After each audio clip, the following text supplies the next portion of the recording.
more than just steel and gears.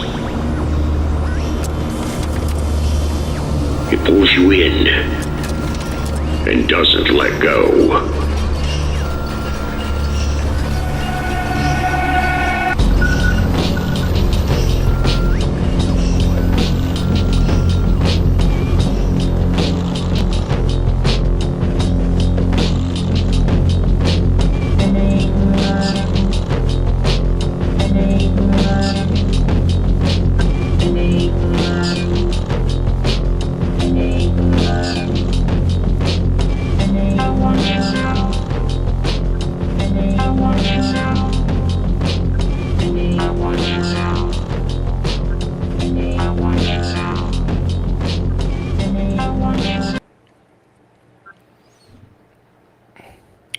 All right. Hello, James Pogue. Welcome.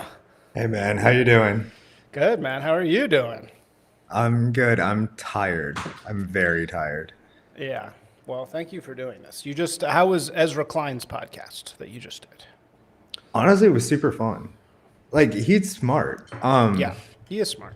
And it's like nice. Like I kind of didn't think so many of these titles that they give you are like so fake. Like I didn't really think that when they made me like contributing opinion writer that it would like mean anything. And it's actually meant that I'm like exhausted and stressed out because it's like they're like, all right, you're gonna go on this Times branded like TV show, and I'm like, you guys have a TV show? Like I didn't even know. Yeah, I didn't know that either. Yeah, and so I was like doing TV, and then I was doing then I did Ezra's, and then they were like, you're so overexposed, they had to like boot me from another podcast. And I was like, okay. So I mean it's cool, and like I'm just saying this because I know half your audience is gonna go like, oh, I hate Ezra Klein, blah blah blah. But it's like he's actually just like super interested in this stuff that I write about, you talk about, and he is very clear-eyed about the fact that like a lot of more interesting stuff has been coming from that direction, which is how I started writing about this stuff in the first place.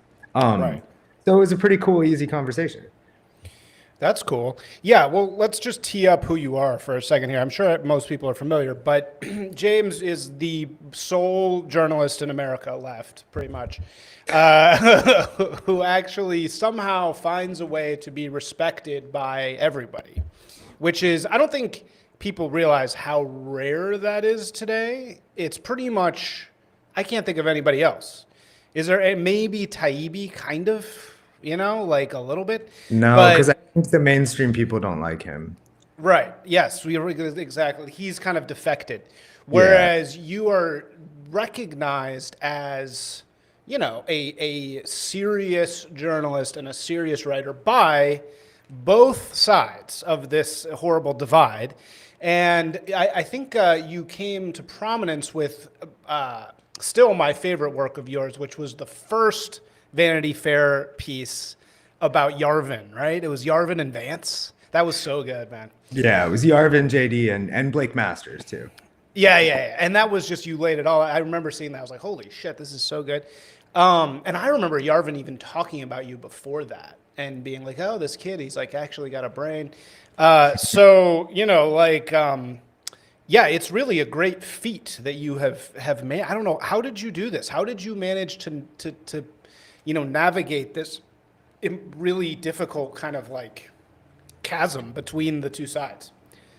I think for me, like the first thing was, and I think other people will find this lane. I'm trying to think, like, because there are other people who I respect a lot who are perhaps just older, so they don't have this same, they don't hit this like electric line of like, oh my goodness, this guy knows Curtis Yarvin and like, Anons on Twitter and like he can see it all. Like, because it's just, if you're older, it's a little different. But like, I mean, the people I grew up idolizing are like John Lee Anderson, who's still out there, I guess, doing completely fair stuff. It's just not as salient in this kind of electric political environment. But old school Harper's stuff. Like my shelves are, I have a long string of shelves that are just completely forgotten people who do what I do. And people don't live long doing this business, and people don't get remembered long, which is a kind of sobering thing to remember. Yeah. But like, I just grew up reading like people like Marshall Frady and Michael Kelly, who are, dead and forgotten, but just write really long pieces about stuff that interests them. And so it's a long way of saying this, but my bread and butter, as you know, was I just hung out with paramilitaries. That was like my lane. I was just like, find me a paramilitary group. I like the dissonance between the system and the politics and the people doing the politics, and then like where it starts to trend towards violence. And so I'd like reported on the IRA, reported on the Bundys and their takeover, reported on like South African militias and stuff. And that I think that gave me credibility, because in terms of how I came to write about JD Vance, it was from Helen Andrews at the American Conservative, discovering my much forgotten Henry Holt's best kept secret book, Chosen Country, about the Bundy standoff. And she like did a review of it in the American Conservative, like years after it came out. And so I just reached out to her and I was like, I don't know, what are you guys about? Like, can I write for you? Just like figure it out. And so she put me in touch with JD. I wrote a cover story for the American Conservative about JD, which somehow I didn't get in trouble for, because it was like a little exacting and skeptical and stuff. And like, I thought my life was over. Like my name's on the American Conservative, like, in 2021, like I thought it was done. Yeah. And then that's what allowed me to go to NatCon to write the piece that you're talking about, which really like blew things into the stratosphere. Like as you know, I don't have a ton of followers on Twitter. I don't tweet that much, but like if you don't really get that many followers off of a magazine piece. So if you get 7,000 followers in the space of like 3 days, like something has gone completely insane. Totally. That's like very, very rare to have. Even in the New York Times, that's rare, or in the Vanity Fair, that's which that piece was in. It's very rare to get that. Yeah. Yeah, totally. So you have two new pieces. One is for the New York Times. I've read both, and one is for Vanity Fair. The Vanity Fair one's like 11,000 words, and it's doing what you do best, which is investigating the left this time, which is actually really cool to see you do that. And I really want to ask you all about it. But you also have this new piece for the New York Times, and this new title, obviously, that is kind of an update of your reporting on the right so far.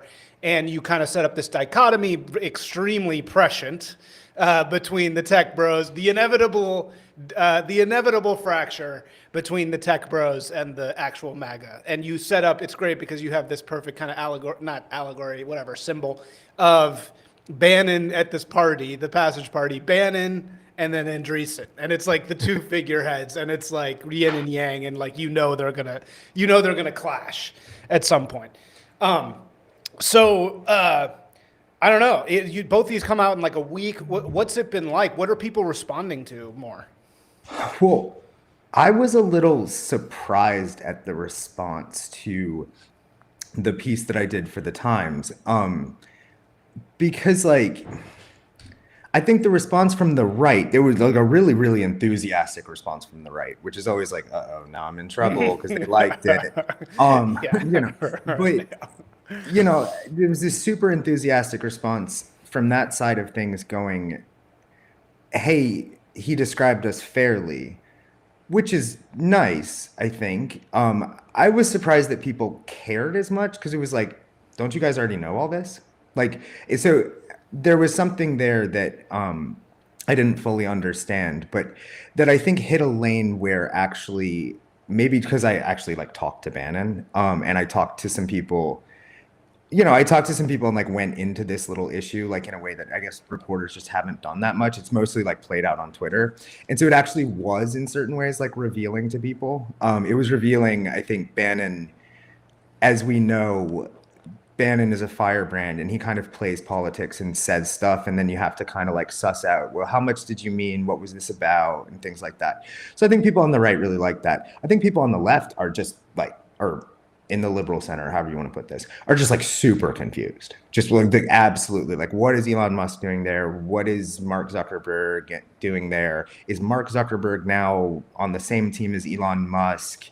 Do Mark Andreessen and Musk have the same vision for Starship future that we're all going to go to, or do they have differences?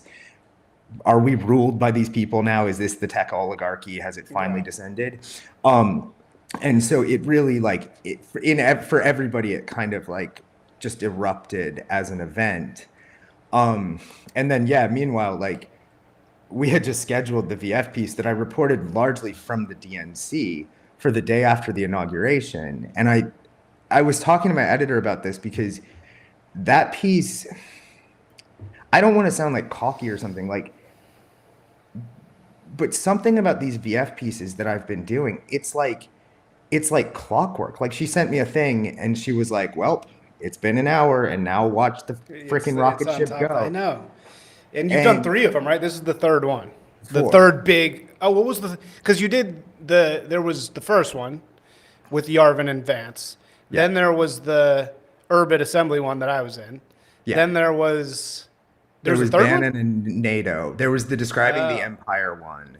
Okay. Which is my favorite. Like I just think like in terms of like. But did I see this one? I may have somehow missed this. It was describing the empire. Yeah, I went to the NATO summit. And so it's couched as a profile of Steve Bannon, but what it actually does is like describe the dollar system and NATO and stuff. And just as like an assembled work of reporting, it's probably my favorite of all of them. Like I just think the quality of the writing is best. No, I remember this. Yes. It's called, the title is Steve Bannon has called his army to do battle, no matter who wins in November, right? Okay, and trust me, I was super bummed about that head. Like I wanted it to be my NATO piece. Like right. Yeah. Because if NATO in the title would have been great, because then it would have been like, right. Yeah. Sorry. But so, and then the Democrats piece, like, I was not saying anything super new about, like, everyone has seen these debates between like Matt Iglesias and like Bernie Bros and like how it all went wrong and that kind of thing. The thing that I did was say essentially a little bit, this is all a misnomer. Like this was an anti-establishment election and like the structures of how we govern are going to have to change. It's not just like we have to do like more Medicare and like then like, then Kamala would have won. Like, I just don't believe that. And I actually don't think a lot of people on the left believe that. I think they believe that there has to be their own version of, an elite takeover, that kind of thing. And so I did describe that a little bit, but the rest of it, I think what people really liked was I was just like showing how it works and like the really kind of like lame normie vibe that even Democrats are well aware that they give off right now. And I think they're very sensitive to the idea, like, we're just not cool right now. And having something that described that in a mainstream publication, I think was, beneficial for everyone because that's part of like how politics works. It was interesting to me, I just got back from AmFest, and everybody at AmFest, which is the right-wing world, obviously, says the same thing. Literally everyone. It's like you can set your clock to it. They all say the exact same thing, which is we don't care about politics, we care about culture. And it was interesting because the Dems were saying the same thing in your piece. Yeah. And I was like, why is everybody saying this? Like, what does that mean? Well, I mean, I can only say from my own perspective as a reporter, like, part of doing this whole work, like in so much as I consider myself, feel free to laugh at me now. Okay, go for it. But in so much as I consider myself like a literary writer first, like someone who like approaches this as an artistic project before like a advocating policy project, which is kind of how I approach the work. Well, like it's important to me to be cool. Like I can't like do what I do if I'm not like a little bit cool. Like, and Vanity Fair doesn't work if it's not a little bit cool. And so like divining what is cool is a really lame project that I don't want to spend my life doing. Like I don't want to be like a GQ party reporter. Yeah. But on the other hand, if you can't do that, and you can't sense which way the winds are going, then like, okay, well, Chapo Trap House was cool in 2017. Realistically, Yep. I know people are gonna not like to hear that, but that's true. Like that was where the parties were at in Brooklyn Definitely. was, No, totally. at the Bernie Bro Absolutely. left, right? And 100%. like and like however that was lost, was very detrimental to the project. And so this stuff is kind of important. And your Amfest friends are not wrong. Like suddenly, like lifted trucks are cool. Yeah. And they weren't a few years ago. Yeah. So, but why if you had to speculate, why do you think that happened? I know that's kind of that's asking a lot to describe that, but why, since you've been tracking this, I mean, you were kind of, I mean, not to, not to blame you, but, I mean, your original piece kind of set the agenda of, look, these guys are cool, like hanging out with these dudes, hanging out with Vance and Yarvin and Teal. These guys are cool, and I've certainly experienced that. I mean, I remember I found at the same time as you did. I found the vibe shift, and it was just like, whoa, what the Yeah. fuck? And so, but I mean, having tracked it all this time, what do you have a sort of objective explanation of why that happened? Well, part of it was that an ideology that,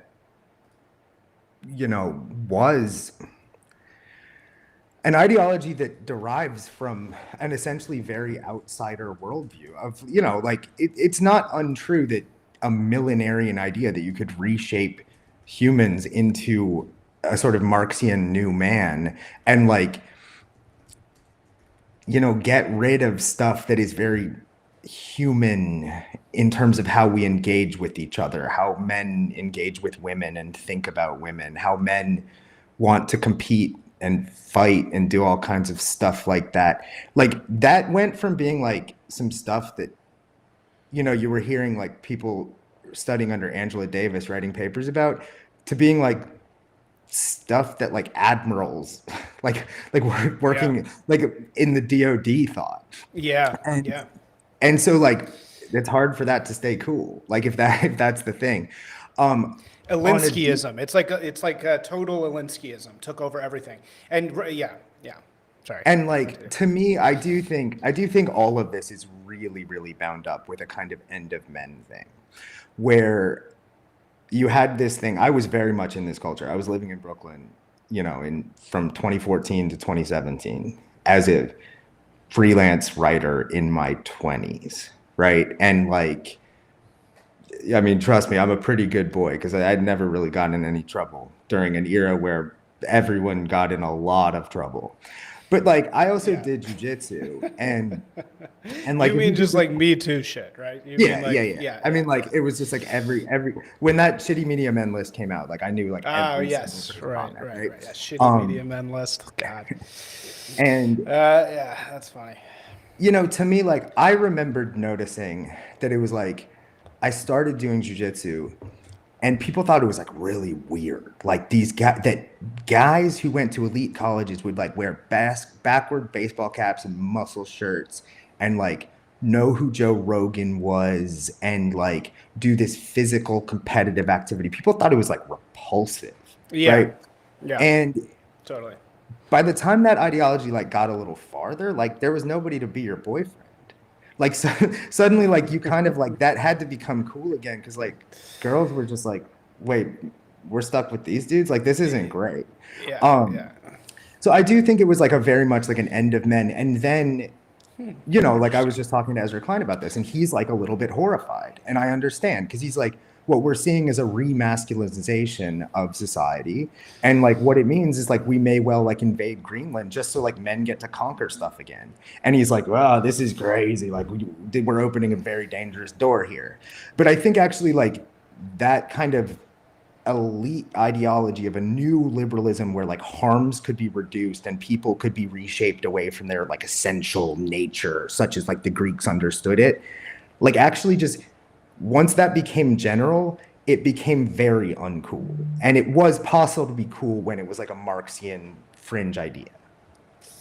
Damn, that's very well said. I kind of, I kind of tend to agree. I kind of think it's all the red pill. Like I really think that that's where it begins. Is this red pill? It's the battle of the sexes. That's really the core of it, you know. And I kind of agree, man. And it's like you're asking men. I think it's like it's one thing to ask the elites to do it. It's another thing to ask everybody to do it. And you really can't ask millions of American men to not be men. You know, like you got to give them something. You know, you got to give them some kind of way to still be dudes. You know, and yeah, sorry, not no. to stop you, but No, please. you know, the more normie version of this story, is like the counterculture became the culture.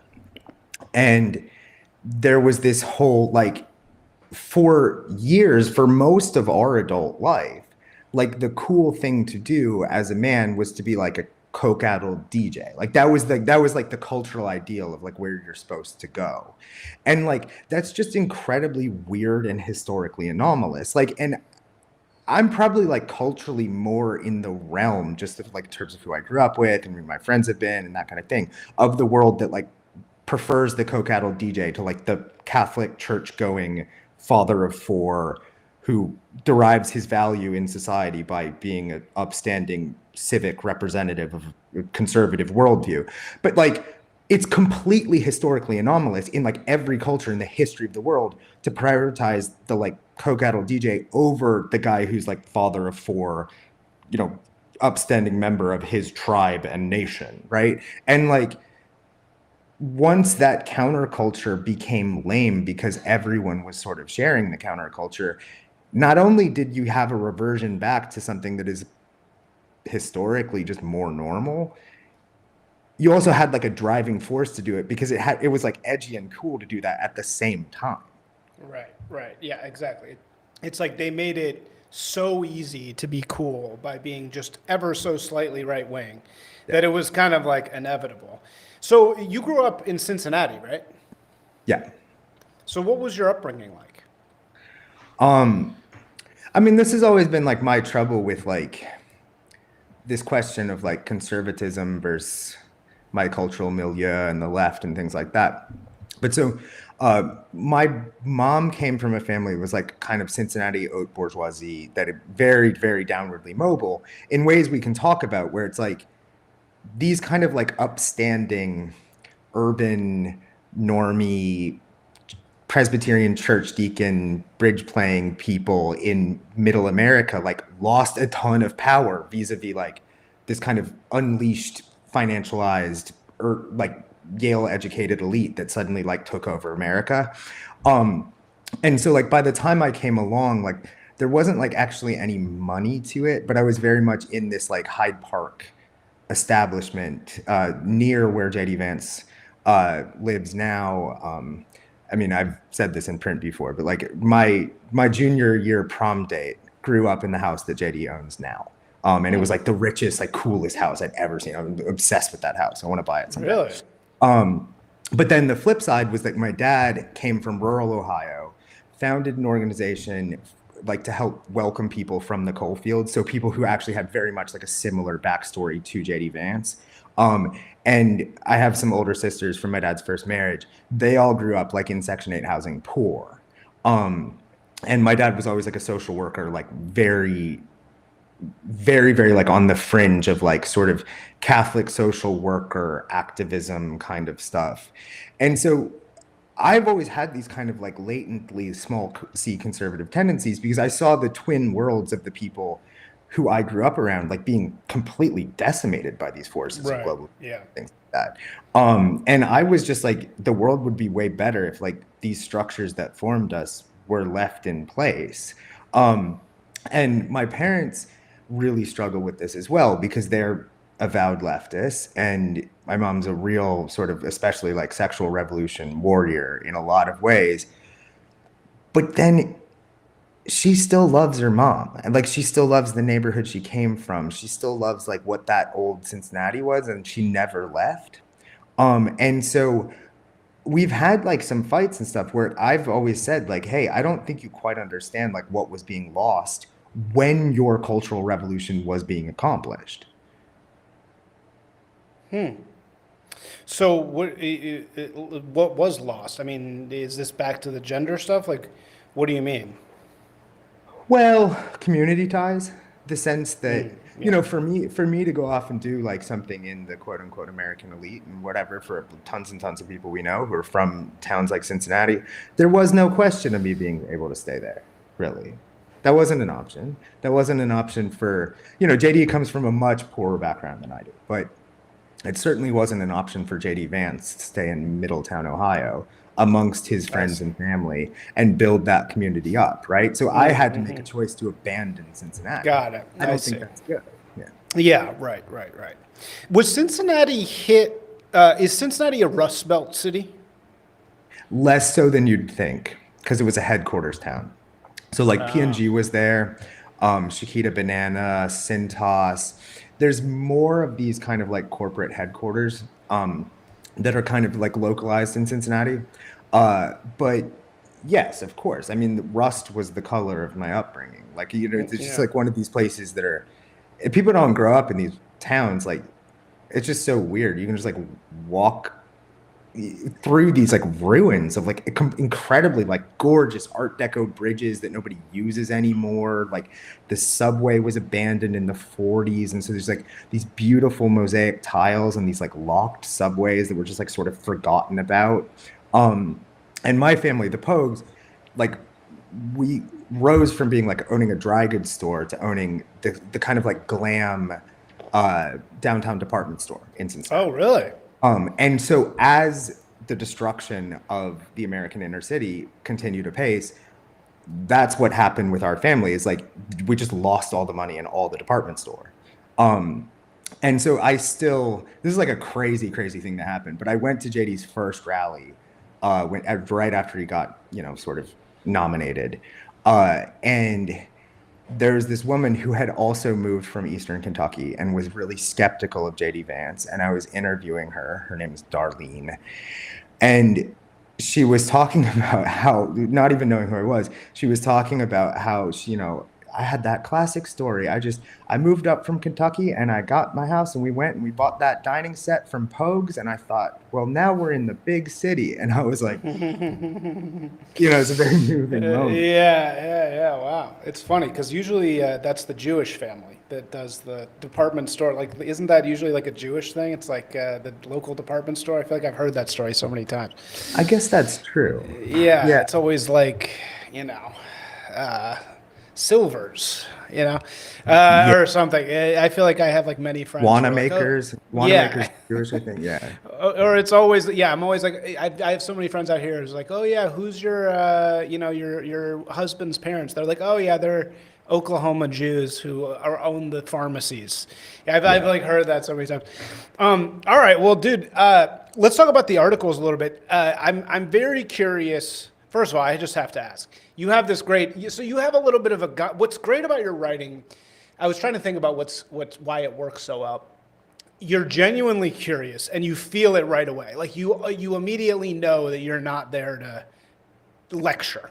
Like you're not going to go into, let me tell you about this is why you need to believe X or Y. So that's very refreshing. Also, you have a little bit of like a gonzo edge, right? So you're doing straight up reporting, but you're also like, then I went to the bar with this guy, and then I did, which is great. And it's really needed. You have this one moment in the Vanity Fair thing where you go into a bathroom and there's a guy at the DNC who's stopping people from speaking of being uncool, stopping people from doing coke in the bathroom. What was that? I mean, I was really flabbergasted by that. Like and maybe that shows the milieu that I'm in and like the degradation of the whole thing or something. But there's this like huge, and it's like almost uncomfortable, right? Because there's actually not that many black people at this Democratic National Convention party. And then like one of the few black guys is just like this giant dude, like stopping people from going into the stall. And like, I say this in the piece, but I looked at him and I was like, are you doing what I think you're doing? And he was like, yeah, like that's the deal. And you're just like, oh man, you guys really are just such normies. Like that wouldn't work at a Republican Party. No, I mean, I'm Good. not even going to say anything about this because I don't want to get in any trouble. But I mean, I can say this because I had nothing to do with it. I heard that like early Trump, before any of this new stuff, I heard that like Trump won the Trump Hotel was like a party, like a hardcore party. Like if you went to DC, did you ever go there then in that era? I did. I mean, it was a hard because I'm not like a full-time Trump reporter, as you know, like Yeah, Antonio, no, my girlfriend, totally. and stuff like that. What I did was I went to that big thing he had in, was it 2018, where he had the 4th of July rally with like the flyovers from the B-2 bombers and like the tanks on the mall and stuff. And everybody was like, this is so scary. Like this is the imperial descent of the evil militarist Oh, right, regime yeah. and blah, blah, blah, that thing. And that was like the craziest. That piece, honestly, like it comes from a very liberal bent. Like I'm very much like, I don't know about none of this.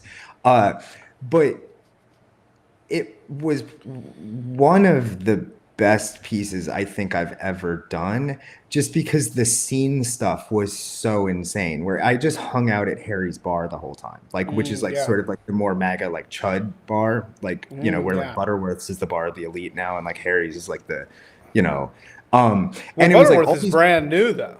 yeah, exactly. So I don't know. I know Bart. Bart's the man. Bart's really cool. Yeah, You I guys met are him. great. I met him Yeah. just on Sunday night. He seemed cool. But so I hung out at Harry's, and like that was pretty intense because you had these Proud Boys who are like shirtless, they put on the body armor, and they're coked out of their minds, and they're just running through the thing with these like girls following them going, Proud Boys, Proud Boys, Proud Boys. And they're getting like super amped up to like go fight BLM protesters and stuff, and like they're looking for a fight. And I was reporting on this like the bikers for Trump, who are like, they're boomers, so they're not as much like literally going to fight. But you probably remember Trump used to talk about them. You're like, my bikers, I love my bikers. Where are my bikers? And like he brought all the people I was reporting on stage as VIPs, like at this speech. And they're just like, you know, like ladies from Michigan and stuff. But so I went to the Trump Hotel then, and it was like, I call them like the sparkle people, like, you know, like the people with like the sparkle hats and the sparkle glasses, and they're like they're the wing of the MAGA people who are just super into it. They have that kind of like, they're always like wearing something with rhinestones on it, and Yes. like have like some kind of crazy American flag They outfit love or the something. sparkles, dude. They love the Yeah. sparkles. In the AmFest, there was like a lookbook, like of like, here's what you should wear to AmFest, and there was like several pages instructing the women to wear sparkles. It was like sparkle and play, ladies. And it's like, yeah, I don't know why. I really don't actually get that. I don't feel Yeah. like, I feel like this whole thing where you're talking about like, oh, it's cool now. It's like, well, it It's might be more cool. if you yeah, it's like maybe not that cool. But it was fun to go to the Trump Hotel because it was like, yeah, at that time there really was like these people who just go there and get completely trashed, spend too much money. This is their one trip to the Imperial Center that they're going to make in the next 2 years, and they're going to get a steak for $130 and they're going to love it, you know? So I did see that, but that was actually the only time I went there. Yeah. Well, anyway, all I was saying is like, per your piece, the right has definitely learned to party, and the left has sort of stopped being able to party. But I still don't get, how does the guy know, the bouncer, who's going to do coke and not? What if somebody? How does he know? Yeah, He's I mean, as far as I could tell, you guessing. just can't go into the stall. Oh, he was like, just- oh, just- nobody just- can just go. no stalls. Yeah. Oh, okay. So So I guess this all is right. more like a men thing. Yeah, Wow. a more intrepid journalist would have pulled him aside and been like, okay, And so like, what are what's the the deal? direct How does orders? the work? Yeah, like, How do you like, know? how does it work in the women's bathroom? You know? Yeah, right. That's funny. That's really funny. Okay, so all right, so the piece covers the sort of thrust of the left. We've all seen the left. At least people in my world have loved the coping and seething. We're all loving watching the guys on Plot Against America, whatever the hell it's called, Pod America. They're coping and seething. and they're, you know, they have the Kamala people on, and the Kamala people just lie through their teeth. They say, oh, we didn't make Rogan because we just didn't have time. It's like, come on. Like, of course, that's not true. So, what is the left going to do from here? Like, are they going to make any sort of policy changes? I mean, to me, it seems like they're realizing the necessity of having kind of a new singular narrative versus many different narratives for all their little subgroups that they're trying to like message to. So, where do you think it's going to go from here?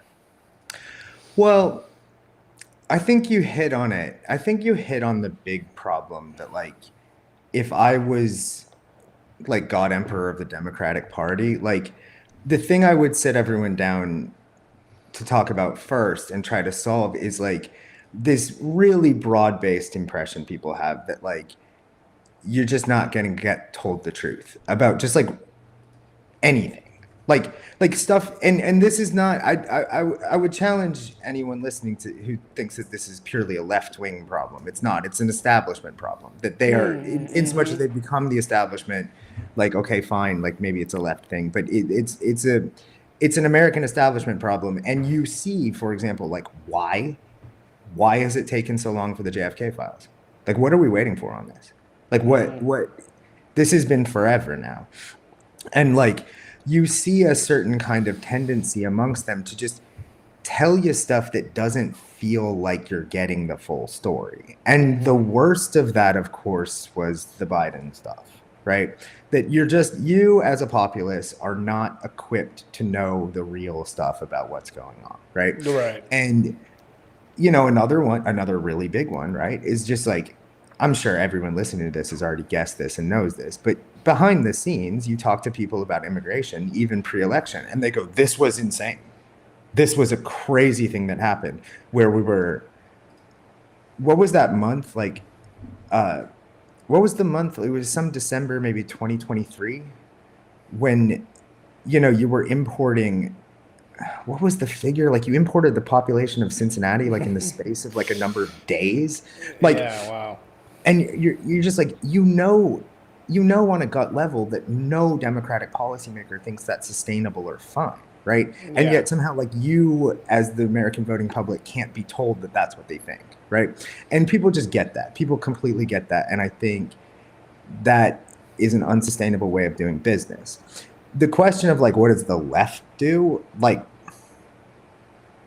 it's an open question right now whether there's a place of relevance for the left at all in American politics, because, and I say this with some regret, because like what the left has done, you know, throughout the Western world, with the exception of like the Sarah Wagenknecht group in Germany and the kind of like really, really intense leftists in France who keep like doing surprisingly well in elections, like with the exception of that, you've really seen the left make a decision to say, we have to back the central establishment first, long enough to beat back this version of a challenge to neoliberalism. And then we will advance our own. But for the moment, we have to do popular front politics, right?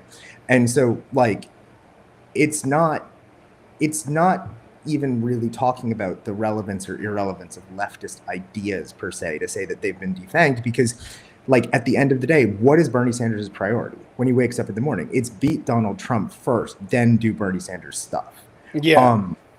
And so like, that's very well put. Like, right. Sanders, okay. So sorry, keep going.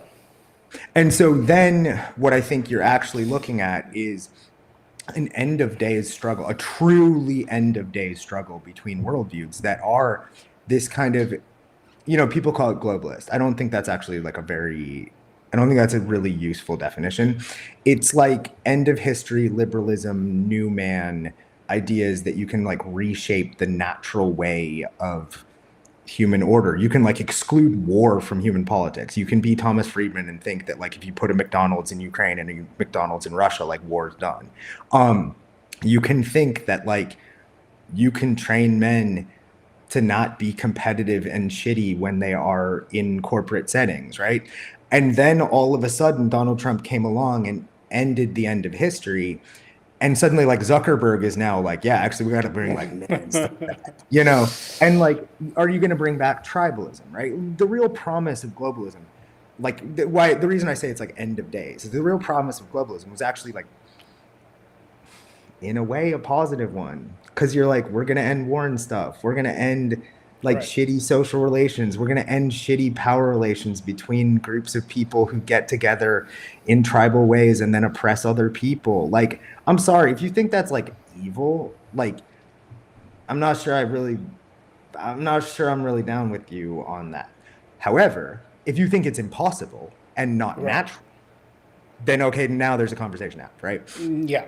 That's a very good way to put that, because I think a lot of people they just glaze right over that distinction that you just made, which is I think most of the people who are anti-globalist don't stop to consider the actual goals of what they refer to as globalism, which is peace and prosperity and health and, not killing each other and not raiding each other, right? I mean, you could say the American experiment in a lot of ways is similar values, right? Yeah. So the values, this is what I've always said about globalism, is I actually don't have a problem with globalism as an idea. Like, if you want to say, here's the globalist constitution, here's what we're going to do, here's our ideology, this is how it's going to work, these are our principles, I'm like totally open to hearing that. I'm like, all right, well, let's talk about it, because it's possible. Whereas I think the problem with it is the other side of it, which is that it's like, well, they're not admitting it. They're not, they're not saying this is what we're trying to do, right? In a way. Yeah. I mean, for me, like because my mom, like way back in the day was like, James, you're such a nationalist. Like very critically, because I moved to Montreal and I came back with like my room bedecked in Quebecois flags. And I remained very like pro Quebecois independence. Because I saw that they had something that I lacked, and that I think I would have had more of if America had not been washed out into this thing where like the interests of Walmart and finance were the only things that decided like what the moral good was in the world. And I saw that in their national community, they had something really special that I lacked and that I desired. And I actually didn't stay in Montreal. This is gonna sound funny. I didn't stay in Montreal because I also saw I was never going to become Quebecois. So I had to come back to America and try to find like a way to navigate these things that are not like, okay, so you become a Nazi now. But like, actually there is a lack here. And actually like nations and communities do matter. Actually like a sense of place does matter. And so I talked to, and I would say like a little bit disagreed with Ezra Klein on the podcast just now about his sense that like when JD Vance gets up at the RNC and says like, I want to see my kids buried in the same plot as my grandmother was, like back in Eastern Kentucky. And he was like, yeah, so you see like the unleashing of blood and soil.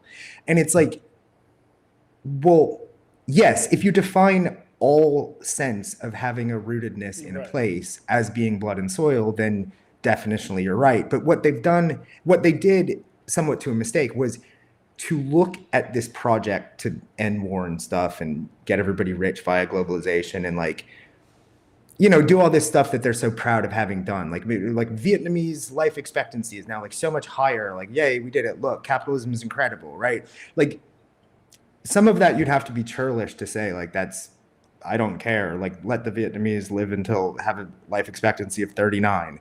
Some of this you have to kind of go, well, fair. But the way that the ideology developed it was simply all or nothing. It was like, if you have any idea that globalization actually has not been a net benefit for the United States, then you're a fascist. You're a fascist, right?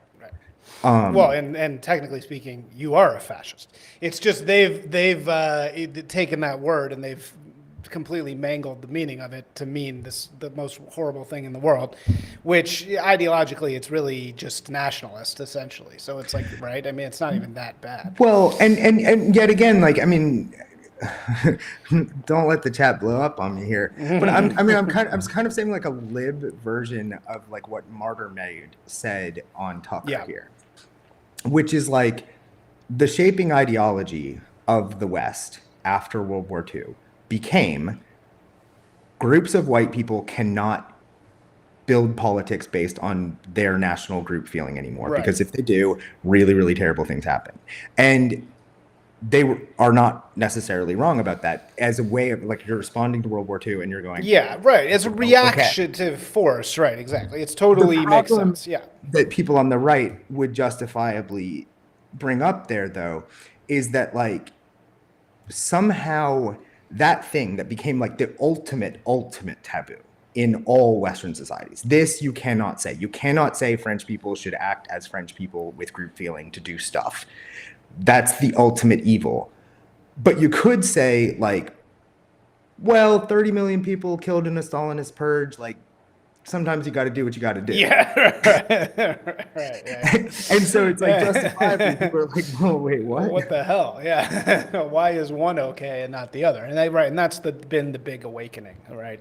I mean, it also just really is very practical, right? Because it's the sides of Russia won World War II, right? I mean, basically, we try to take credit for it, but the actual winner was Russia. And so it would make sense that our big evil bad guy would be the people that we defeated, or at least helped defeat, versus the other one. We're like, okay, well, we're not going to get too into it. So, wow, this is really, really fascinating. I think you've got a great take on this. I noticed also in your piece that the left calls this thing the blob. What does the left refer to as the blob? What is that? Well, as I understand, I hope I got this right in the piece. I think I did. But as I understand, that's a phrase that was coined by Ben Rhodes, who some like to call Hamas. But who was, I mean, to talk about Ben Rhodes here for a second, because I really like him. I like him a lot. And I had probably one of the most productive repertorial conversations with him that I've had of anyone. Oddly, him and Steve Bannon, I feel like they're the people who you're like, okay, this is really, I'm getting somewhere with you. But Rhodes coined that phrase to describe this complex of security agencies and, just like dudes you've never heard of in DOD who wield a lot of power, who walk around with bars on their chests and are some kind of admiral who gets to decide things about our lives. And the complex of think tanks and other things that support their worldview and have driven America into retaining this role as this highly contradictory thing, this global empire that doesn't conceive of itself as anything but a commercial power extending itself out with an open hand, and that nonetheless like still has to spend all of its money on like really ineffective weapon systems that no one wants and that kind of thing. And if you challenge it, you die. And like Rhodes fought the blob in his own way. Trump, of course, fought the blob and fought it in his own way, like much more directly, if for no other reason than the blob mobilized against him. And so there was a real sort of need to do that if you wanted to pursue the Donald Trump project. And arguably the blob in 2016 just won. And he didn't have the staff to come in. He had to hire people from this blob, things like that. But Ben would say and said to me, like, look, there has to be a national core. And we kind of lost track of that. And he said to me something I thought was really revealing in the Bannon piece, where he was like, he went to Hong Kong and he was meeting with this Hong Kong dissident who's like well-educated guy, one of these sort of, put him in a room in London, put him in a room in Singapore, like he's going to do well talking at the bar, because in a certain way, like all of us who are these educated elites around the world are now just sort of in the same circles and stuff. And he was like, this is actually really crazy that I identify more with him. I'm more comfortable with him than I am with my family in Texas. And candidly, yet again, I was like, well, I'm glad you're saying that. On the other hand, like, it would have been good for Obama to say that, like when he had the chance. And so I've sort of run myself into a thing where I'm talking about two kind of disparate points, but I actually think they're pretty well aligned because the way the blob has worked in the Biden administration, for example, is that you have these people advancing this kind of like Anne Applebaum worldview that like the entire global structure is going to fall if 1 inch of Ukrainian territory gets given up in a peace deal. And it was a really silly thing to tell people because first of all, now we're going to have to give some of that up. So did the entire West fall? Whoops. Like, why were you saying that that wasn't good for us? But they really do have an all or nothing sort of, Manichaean worldview about this stuff. And that has shaped the blob for a long time. Is the blob the same? Do you know who James Poulos is? Poulos is cool because he's got this whole model of the Borg, which I think is the same thing as the blob. I think the Borg is what the kind of the right calls the blob. Do you know have you heard this? The Borg? My understanding with James was that the Borg was like more this kind of like techno feudal superstructure like that is tied up with this imperial stuff, but that is, also like the thing that forces us to like engage with rent-seeking like evil monsters who force us to look at a phone and pay a monthly fee to like do anything in our life. Yes, exactly. That's exactly right. I think they're related in certain ways, but I thought his thing was no. different. I think you're right. I think you're James probably exactly right. That the thing the left is talking about is a political entity, kind of military-industrial complex, basically, whereas the Borg is a techno-feudalist backbone structure kind of thing. It's so right. God, it's gonna be fun. My kind of thought is that. All right. So what's gonna happen? Your other piece. Let's get back to your work. The other, and that'll kind of discharge this question I have. The other piece is about the right and the two poles of the right: the tech bros and the MAGA, the actual MAGA. So. Where do you see that relationship going forward? You tell me. I mean, I feel like this is weird because, people keep asking me like, who's gonna win? Well, yeah, nobody's gonna win. And I'm like, right. I mean, I think it's almost like more likely that both are gonna destroy each other. Definitely. But like, as you well know, right, like there isn't some kind of like dichotomy where like the MAGA people, the young MAGA elite, the James Poulos, like, I'm not trying to blow up his spot, right, but like James is going to parties with people from Palladium and hanging out with Peter Thiel too, isn't he? Like, I would assume, and I would assume there's like all of this overlaps, just literally socially. Like these worlds are not that big. And so like there's this gulf between like a Musk who is like genuinely like, even if it's possible to go to some party that like Grimes hosted that people are at, that kind of thing, like he's a rarefied figure, like far beyond like any kind of like social universe I'm anywhere near.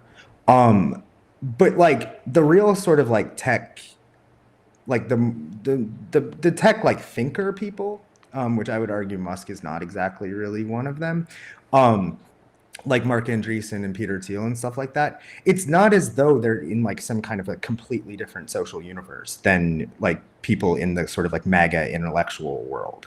And so like part of what I was trying to elucidate is like, if these two set against each other to the point where like one has to win or lose, like it's almost like this whole little social universe is built off of actually like an interplay between these two things that has elevated both of them to some degree. And I'm very much like a person who is anti-techno feudalist, and I'm very, very much a tech skeptic. But like, I would tend to think that if you're gonna like alienate Mark Andreessen as a one of these tech skeptic populists or something, like it's probably not going to end well, because then it's just going to be like normie Republicans running stuff. So that was one of the things like sort of like under the surface of that piece that I like tried to draw out. In terms of where it goes, I guess I have a question a little bit about how much the tech skepticism and the anti-techno feudalism and the AI skepticism and stuff like that really does shape like the young new right MAGA people. Because very much like what got me interested in it in the first place was like reading like my friend John Ascanis, who's not a Kaczynskiite anarcho-primitivist, but who argues very, I think, compellingly that like conservatives failed to account for the disruptive force of technology, and therefore technology was able to colonize our brains and ruin a lot of these social structures that conservatives say they wanted to defend. And people just didn't care because they were like, well, it's capitalism, so it's cool, right?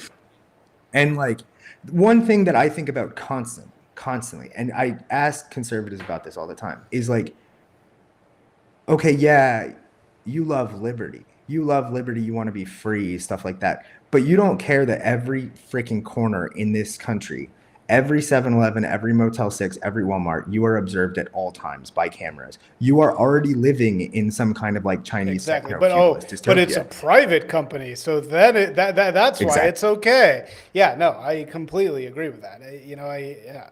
And I think people are going to have that out if there are actually people who care about that. And like, I know people who care about it because I like those people and I share that view.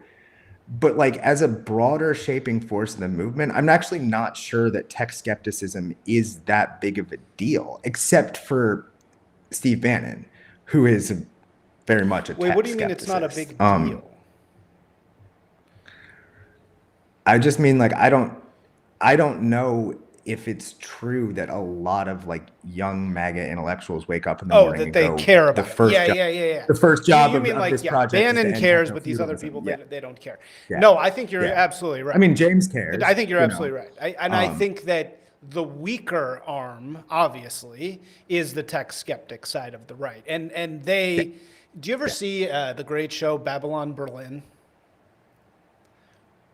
No. So Babylon Berlin's a great show. It's about obviously the rise of the Nazis, but there's this moment at the end of, I want to say season 2. It's not a magical realist show at all. So there's no magic, there's no anything like that. But at the end of season 2, obviously it's early days of the brown shirts. The government, the military has been banned, but it's like secretly meeting, and people have seen it. It's very, very well done. But it's also like Weimar, so everybody's like all fucked up all the time. And there's this moment at the end of season 2 where the main character, there's like a riot in the streets or something, and the main character looks down at the sewers, and you see this like it's like a dragon, like scales of like running under the sewer. And it's like as if there's this like giant beast that's like running under the sewer. And it's fucking genius. But that's the feeling that I get right now. I keep thinking about that dragon. And it's like, we're about like the woke stuff, all as Taco says, I think this was all a referendum on woke, right? Everybody can agree. The tech guys and the MAGA guys, they all agree. This woke shit, it's going to stop. The reason the tech guys care is because they can't get shit. They dream all day. All they want to do is bring, reach the stars and create and build, and which is great. It's admirable. But they know they can't do that under woke. It's not possible. They're not going to let them do it. So, they meet with the MAGA people. They all get along. And defeat woke, right? Woke. Because this is this sort of latent communistic vibe. But behind woke, there's such a bigger monster. And it's so much more powerful. And it's this exact thing that you're talking about now, which is that none of these people are waking up and thinking about the fact that they're being basically, turned into servants for this technological machine. Like they're basically being turned into cogs. And I think that that's the real fight, and that's only starting. And woke, just woke will die pretty easily, and then it's going to be about that. And we've talked about this privately before, where it's like the minute that Elon bought Twitter, I was like, you guys are about to be screwed. I was like, this is going to go so bad for you, because he's going to unleash the network force that drove the left or the woke or the radical center, whatever you want to call it, whatever that network force was that drove people into just being like, any deviation from this worldview is immediately evil, and like we have to cancel you, we're going to destroy you. And it was like, I felt like I'd been seeing that for a long time, like even before the H-1B visa thing like popped off. But then like that was it. Like I mean, candidly, like just from my perspective, like y'all just drove Ramaswamy out of the coalition, like because he said like one thing you didn't like. It's like, the woke right, the woke right attacks. Yeah. And like that, I mean that's not. I'm not even talking politics here. I'm saying that was a network effect unleashed by this power. Yes. And so we got to kind of deal with it, because we're not going to make a better world in any way if that's still the structure that's happening. You're just going to have a pendulum swing.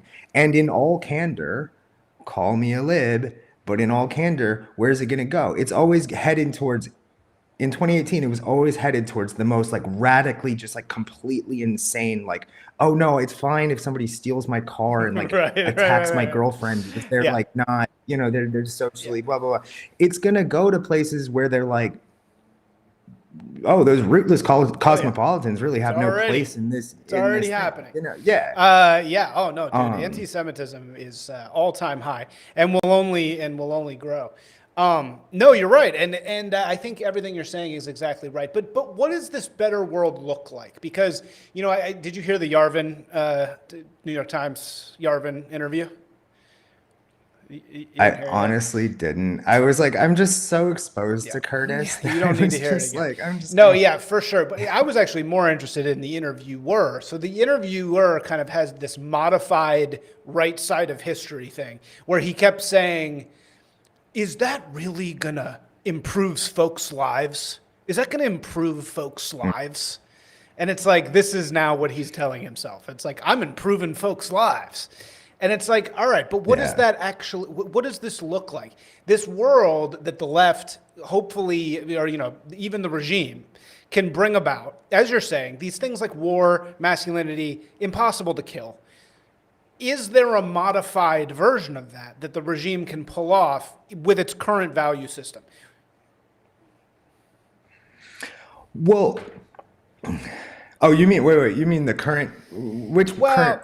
You mean the new regime of the Golden Dawn that just started today? Or is this new one going to be able to accommodate these MAGA ideas and make something that actually is better? Or alternatively, is basically the actual Borg/blob just going to learn how to use the MAGA people as a skin suit, right? And just be like, okay. Right. To me, it's like Twisters, the movie Twisters. It's just like the most hollow Midwestern Americanism you've ever seen. Right. Right. Well, I mean, for example, like, so Curtis, one of the sort of more interesting distinctions about Curtis, who people call, the Dark Lord of Silicon Valley, right, whatever, is that Curtis is not a techno-optimist. Curtis is a person who, the first conversation I ever had with him, he was like, yeah, like people were just better when they were like Pennsylvania farmers rather than the like Walmart working, like slovenly, like just like physically weaker, had less responsibility, things like that. Like, and so on some level, like even a Curtis is actually a little bit skeptical of the promise of just like unbridled capitalism and tech that just are undirected and allowed to like shape our lives or whatever. And like, I actually think that I think some of the older, like sort of boomer people just like do not understand the idea that like capitalism has to be directed in order for like human agency and flourishing to like really work. And so I think that is like, to me, the big question. In terms of like, how to put this, like, in terms of like, will that thing just run unchecked over our lives and turn us into like weird little like Zerg servants What's a forever? Zerg Which servant? I actually like fear. I think that's like a reasonable thing to fear going We already forward. are, man. We already are Zerg servant. What is a Zerg Yeah, servant? we already are. What is that? You never played No. Star Trek? They're like the little like I don't know. They're like little biospawn Zerg mindless servant. whatever. I like that. But it's actually a bad analogy because they're completely biological. They'd actually, I don't think they have like technology. Their missiles are made out of like Oh, flesh or whoa. something.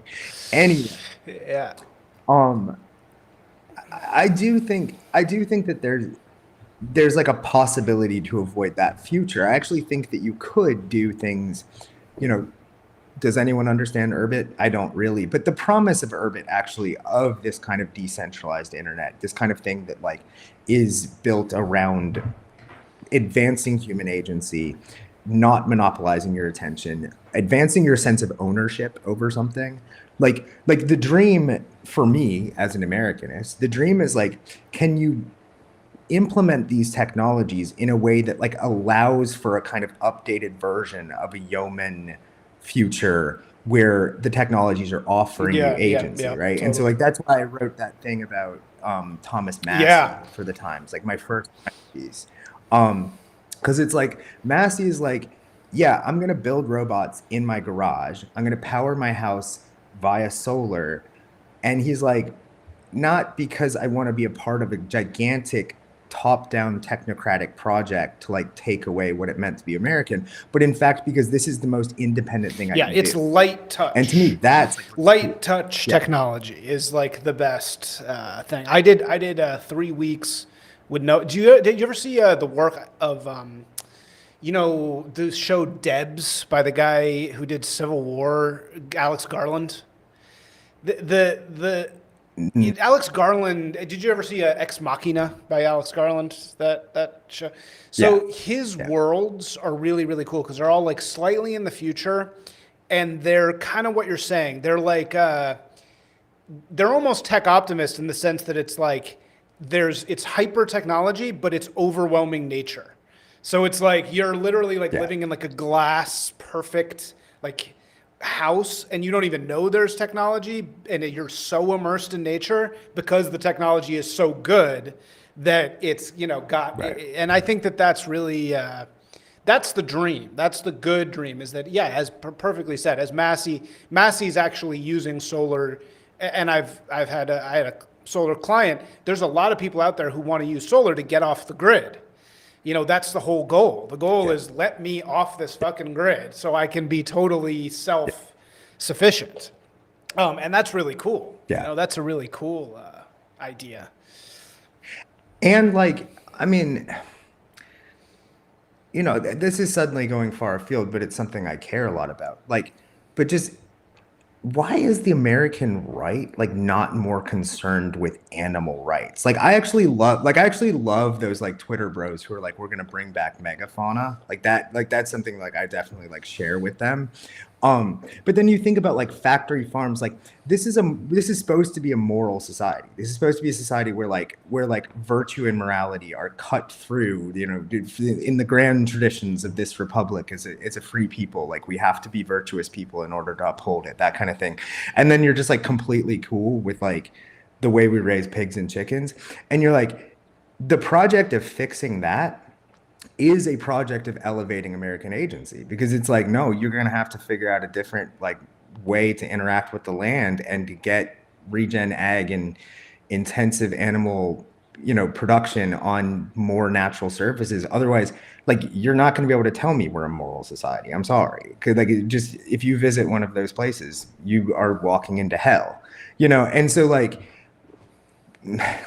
my really bullish version of this is that you have this kind of like unleashing of a new American spirit of tinkering and a new American spirit of like we actually can touch and control these systems. And this is where it gets into the Doge and the regulatory stuff and Curtis's ideas of rage and things like that. Like it's just true that a lot of stuff you want to do if you want to be to stick with the ag example, if you want to be a regenerative farmer, like Joel Salatin, the great, pioneer of American regenerative agriculture, wrote a book called Everything I Want to Do Oh is yeah, yeah. Illegal. And it's just, and it's just like, you're going to have to deal with that regulatory structure. Can you deal with the regulatory structure without then just like unleashing the richest people in the world to do like really evil stuff? I honestly don't know. I'm like very unresolved about that Yeah. question. The megafauna thing is cool. There's jaguars in the Sierra Nevada in Mexico. There's still jaguars in there. Got to go see them somehow. Yeah. One just crossed Yeah, Arizona, yeah. actually. They've been waiting for years. Dude, Yeah. we got to get those things back, man. Yeah, no, I mean, I think, this is definitely where the battle is headed. This is where things are going. And the fear is that this whole victory that just occurred is going to hyper accelerate the slavery version of tech versus the good version. But again, the problem is what the tech people will say. They will always say, well, you gotta. Well, we need to have the freedom to have the slavery version in order to get to the free version, and maybe that's true. Maybe that I don't know. I mean, I don't, because I know everyone loves Mark Yeah. Andreessen now, and like, he reached out to me recently, and I think there's productive conversations to have there. And I think people are malleable, whatever. But I wrote a piece for the American Conservative about him, kind of like before I knew his deal a little bit, but just because I was reading his stuff about the metaverse, and it's horrifying. He's like, because what he says is basically like most people's lives are just shitty. Most people's lives are just not going to work out. Most people are going to actually just have much better lives if we can build a really great metaverse, because that way we can sort of stick the there. And you're like, Mark, stop. Yeah, man, that is horrifying. That's a horrifying thing. And one, I think, God, could you imagine? I really hope that doesn't happen, man. I really hope that. I mean, it was cool to see. It was cool to see a vast societal rejection of the metaverse. Like that was a huge white pill, actually. Right. All right. Well, so what's next for you, man? What are you working on? Book number 2? Yeah. I mean, I've had this kind of ride in the last particularly 2 years where like, I mean, we didn't even talk about this, but I was in Africa doing that stuff, like reporting on the kind of collapse of the French sphere of influence there. And I wrote these like really long pieces for Granta that were really cool because it was like old school travel literature. And that was just like an absolute dream of mine, because I'd gone to Mauritania to look for gold when I was young, and now I got to return. And there was just the quality of writing you can do in Granta, but then have like millions of people read it was a complete dream come true. Long story short, though, I've had this book on contract that much more fits with like what I've always done, which is like write about like land politics, the West, nature, things like that. And so I have this book coming out called The Natural Division that is about the state of Jefferson, like the region, that northern third of California that has this kind of like separatist ideology. And I really have to get it done because it's due in May, and it's coming along pretty well. I'm pretty happy with it, but I kind of have to take a break from all this politics stuff because I need to sort of put myself back in the headspace of like being out in burned forests and stuff. It's pure pain, that kind of writing. I mean, this is what I'm saying. Like, speaking of megafauna, like, you're a rare megafauna. You're like, we're trying to bring back these journalists, these, like people who actually have the attention of Americans in some way, like literally, like actually do, not pretend. Yeah. And also not Mr. Beast, who certainly has the attention, but it's like, oh my God, it'd kill me. It's just slop. So how does somebody, in the last 15 minutes here, how do we have more James Pogues? How do we have more people who, it's so sad that we completely lack any serious authority to show who is a serious artist or journalist and who is not, right? Because neither side agrees.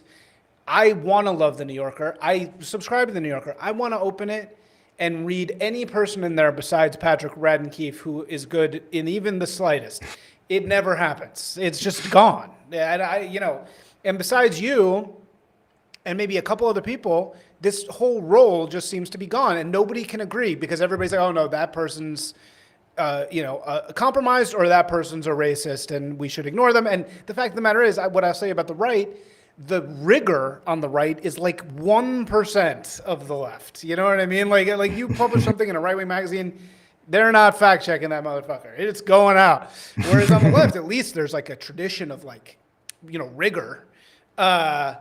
So how do we have more people like you're like the only guy who's figured out how to bridge this gap? Like, how do you tell young people to be like you? Well, just to shout out some people who I think like maybe go against that story. Yeah. Antonia Hitchens, You're my girlfriend. This is a guy.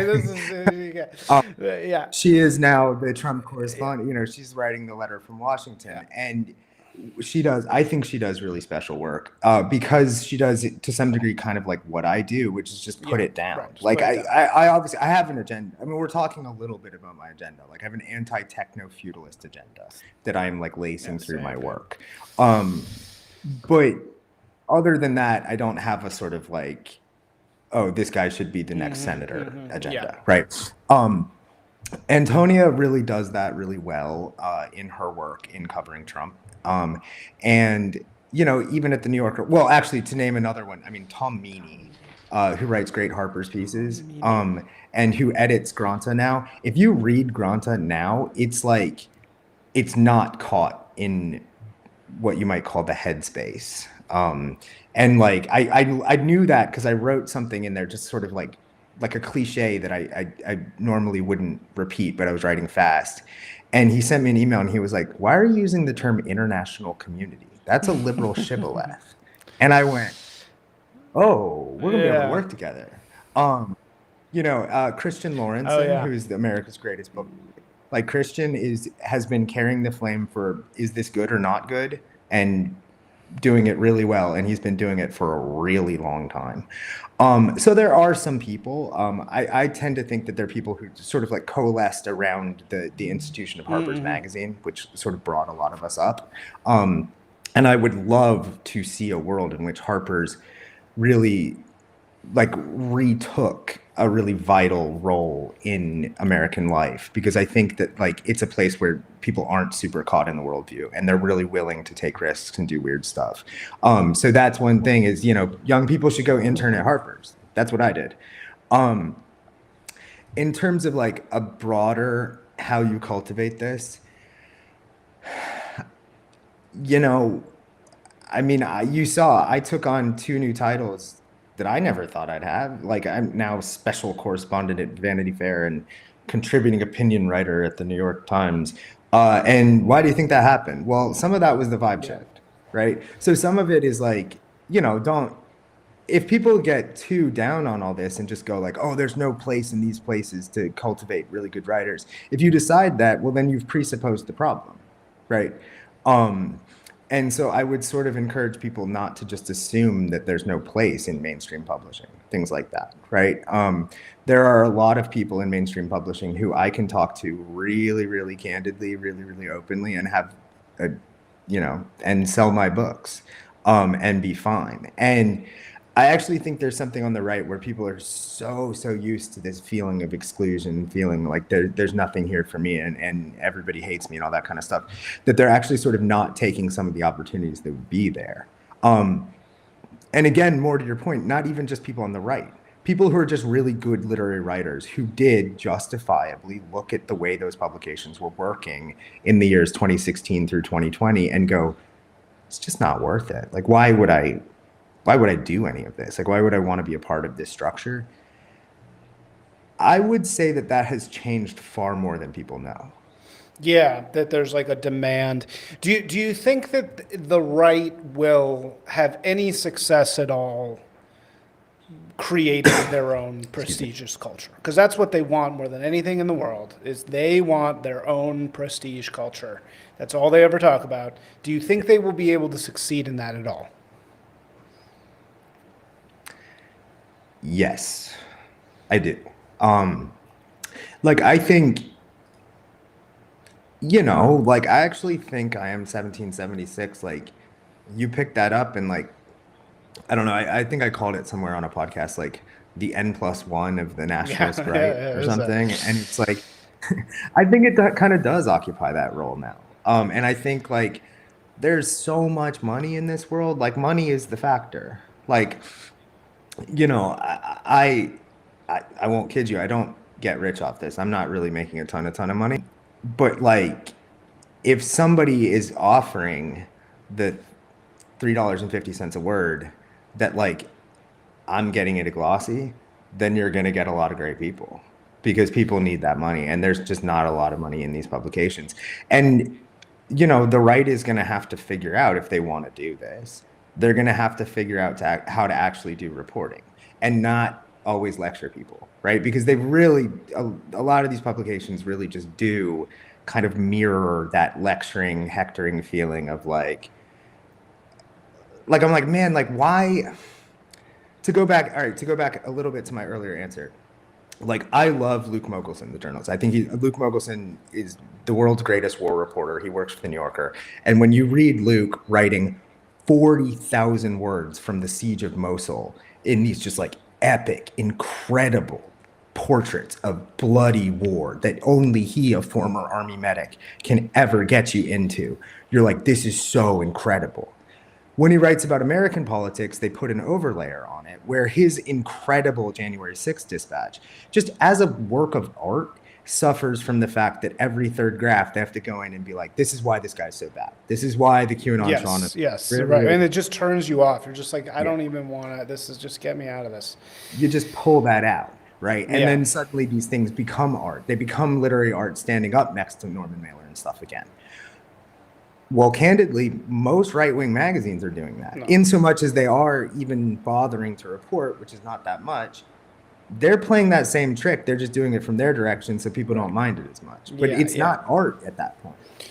Well, and it's not, right, it's not dealing with the complexities of life. It's a broadsheet. Yeah, it's a propaganda, right? It's telling people what they want to hear.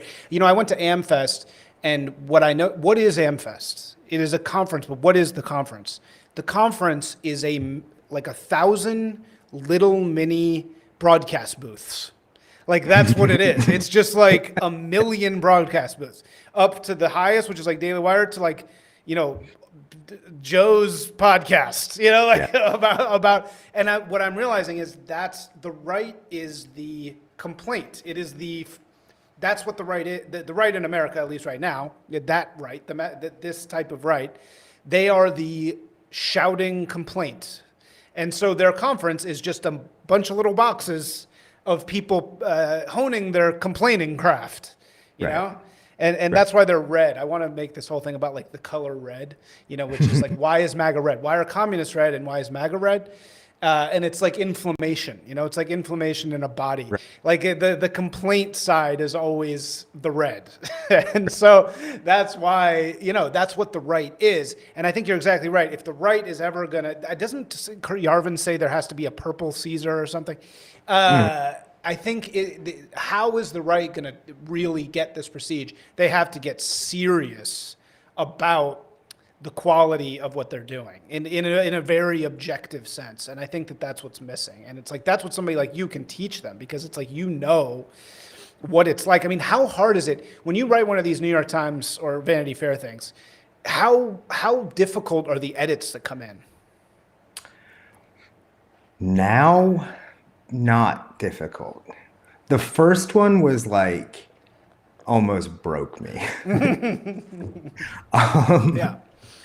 Yeah. But now I feel like they almost just like go in. They trust you now. Yeah. They trust me, and they trust, and I mean, knock wood, and God willing, this will continue.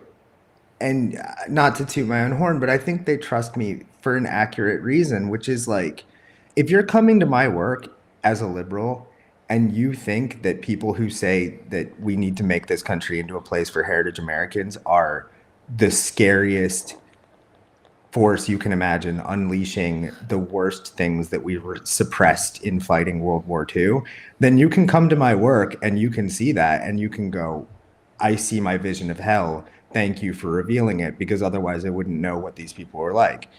If you're coming from the right, you can come and say like, oh, well, at least this guy described me fairly, because yeah, I think like heritage Americans are the people who should shape this country. And so you can just do that. And I think that Vanity Fair, to their great credit, even though, you know, pretty much every other piece that Vanity Fair publishes is to some degree saying like, hey, like this thing is bad. We saw this thing that we really don't like and it's bad. Like they also trust that I'm not like some kind of like enemy of the people for not doing that overlay. Right. Yeah. And I think that's very generous of them. I think, you know, all of these magazines would probably do a lot better to just remove the overlay, just to let it be a scene reporting. Like what Antonia does is like so incredible, because it's just like she just goes to Mar-a-Lago and writes down what happens, and everybody's like, "Oh, I didn't." I'm like, "Oh, I didn't know that. They're all hang out at that hotel, and that's what they're doing." And like if she was doing the overlay, then no one would talk to her. And therefore, there's a vested interest, even if you are a liberal and a centrist, you have a vested interest in actually allowing people to report in this way and just let them write down what people say and think. Yeah, the overlay. We got to stop with the overlay. It's really true. All right, brother. Well, dude, thank you so much. I know you are ultra busy. You're doing Ezra Klein's podcast. You are, you know, you're the man of the hour right now. So I hope you're having fun with it. Yeah. I'm having fun, but I need a weekend. But yeah, this was cool. We didn't even talk about fires. We'll have to someday. Oh yeah, have to have a fire. I got our fire fix with our boy.